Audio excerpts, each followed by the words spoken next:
हरे कृष्ण। हमने देखा किस प्रकार से द्रौपदी ने भीम को उत्तेजित किया।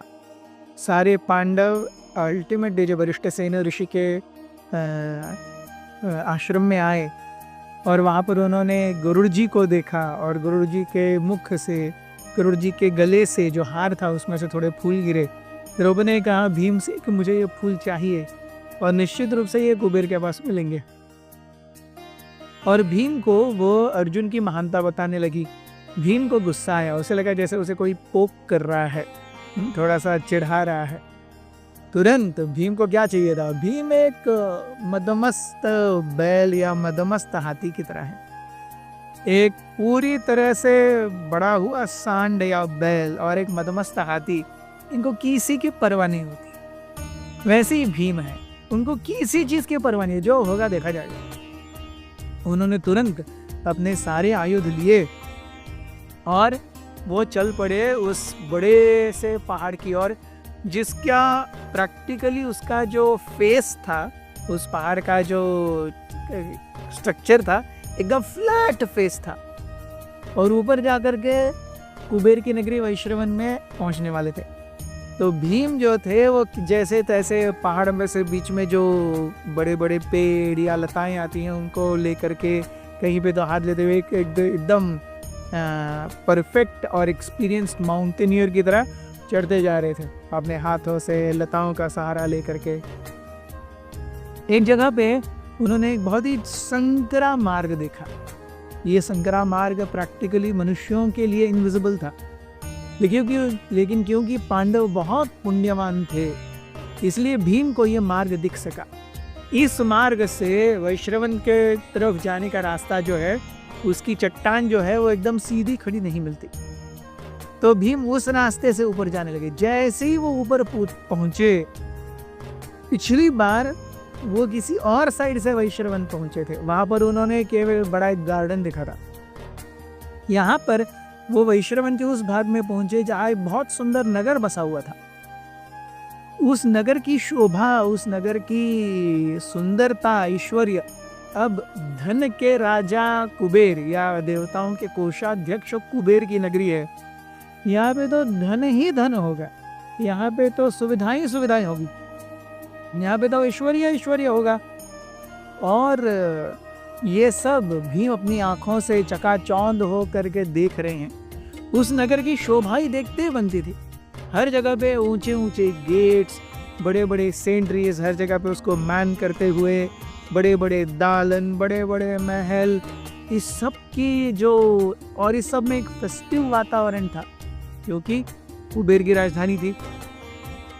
ये सब देख करके भीम की आंखें फटी रह गई।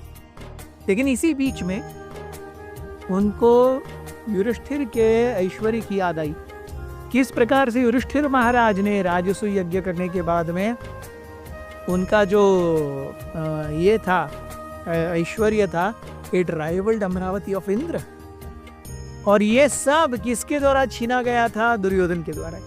दुर्योधन को याद करके फिर से उन्हें गुस्सा आ गया। वो गुस्से को वो कंट्रोल नहीं कर पाए। खड़े खड़े उन्होंने अपना शंख लिया और पूरे विथ फुल ब्लोन लंग्स करके बजा दिया। जब भीम ने अपना शंख बजाया तो ऐसे ही सारे यक्ष जो हैं वो एकदम से तावा ताव में आकर के खड़े हो गए। सबने भीम पर आक्रमण कर दिया। भीम भी ऐसे ही थोड़ी ना मानने वाले थे। भीम के अंदर भी 10,000 हाथियों का बल है। भीम भी उन सब से युद्ध करने लगे। सारी जगहों से यक्षों ने एक साथ अकेले भीम पर आक्रमण किया। भीम ऐसे दिख रहे थे मानो बादलों ने सूर्य को पूरी तरह से ढक दिया हो और सूर्य की रोशनी नीचे आ नहीं पा रही है। लेकिन इसका मतलब ये नहीं कि सूर्य का अस्तित्व समाप्त हो गया है। एक क्षण के लिए ऐसा लगा कि भीम ओवर पावर हो गए, लेकिन अपने भाले, अपनी गदा, अपनी तलवार, अपने तीर और धनुष और तीर के मदद से भीम ने ऐसी जादू दिखाई अपने युद्ध कौशल की कि केवल यक्षों की मृत बॉडीज दिखने लगी हर जगह पे। एक समय पर सारे यक्ष भीम से इतना डर गए कि वो सब भागने लगे। अब इन यक्षों की आर्मी के जो कमांडर थे मणिमान, वो बहुत ज्यादा बौखला गए। अरे क्या करोगे भाग करके, कहाँ जाओगे? हाँ? कुबेर के पास जाओगे, कुबेर के पास जाकर के बोलोगे एक मनुष्य आया है और उसने हमें यहाँ पर हमारे अंदर भगदड़ मचा दी है, चलो कायरों की तरह क्या भागते हो, लेट अस फाइट।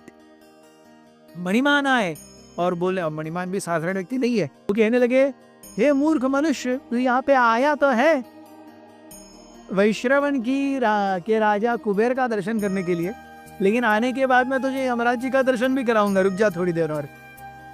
ऐसा कहते कहते मणिमान चार्ज डट भीम।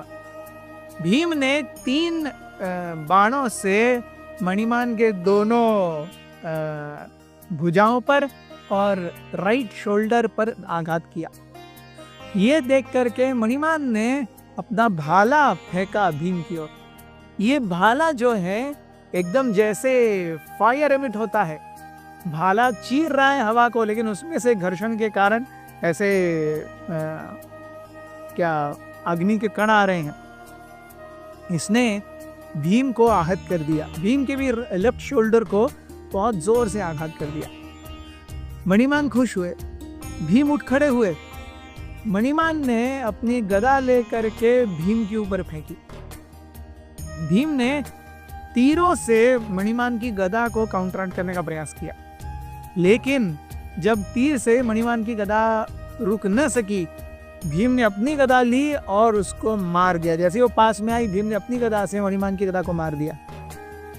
मणिमान की गदा चूर चूर होकर के गिर गई। मणिमान ने एक और शस्त्र लिया और भीम की ओर फेंका। ये शस्त्र इतना भयंकर था कि पूरे आसमान में हर जगह केवल काला, जैसे सूर्य एक्चुअली ढक गया हो, हर जगह काला काला बादल आ गए, काले बादल। भीम ने अपने गदा से फिर से उसे रोक लिया और उसे मार गिराया। देख करके कि ये सब करने में बहुत ज्यादा it is not good, Bhim ने वही जो अंधेरा हुआ था मणिमान के अस्त्र के कारण, उसका फायदा उठा करके भीम मणिमान के बहुत पास चले गए। और जैसे ही अंधेरा खत्म हुआ, भीम ने मणिमान को देखा, मणिमान ने भीम को देखा, भीम ने अपनी गदा उठाई और ऐसे मणिमान की छाती पर प्रहार किया। मणिमान का हृदय 2 भागों में टूट गया। मणिमान की छाती, रिब केज पूरा खुल गया, हर जगह से घाव से रक्तपात होने लगा। और भीम जैसे असुरों के ऊपर देवतागण विजय प्राप्त करते हैं और खड़े होते हैं, वैसे खड़े हुए। ये समाचार कि भीम और यक्षों के बीच में बहुत ज्यादा घमासान युद्ध चल रहा है, ये नीचे पांडवों को पहुंचा। युधिष्ठिर महाराज ने अपने बाकी भाइयों को एकत्रित किया, कहने लगे कि हमें तुरंत ऊपर जाना पड़ेगा, भीम को हमारी जरूरत हो सकती है। सारे भाई तुरंत ऊपर पहुंचे और जब उन्होंने देखा भीम को और सामने मणिमान के शरीर को और सारे यक्षों के मृतदेहों को, वो जाकर के भीम के पास खड़े हो गए। आगे क्या हुआ ये हम देखेंगे कल। बहुत बहुत धन्यवाद। हरे कृष्ण। अथ श्री महाभारत कथा।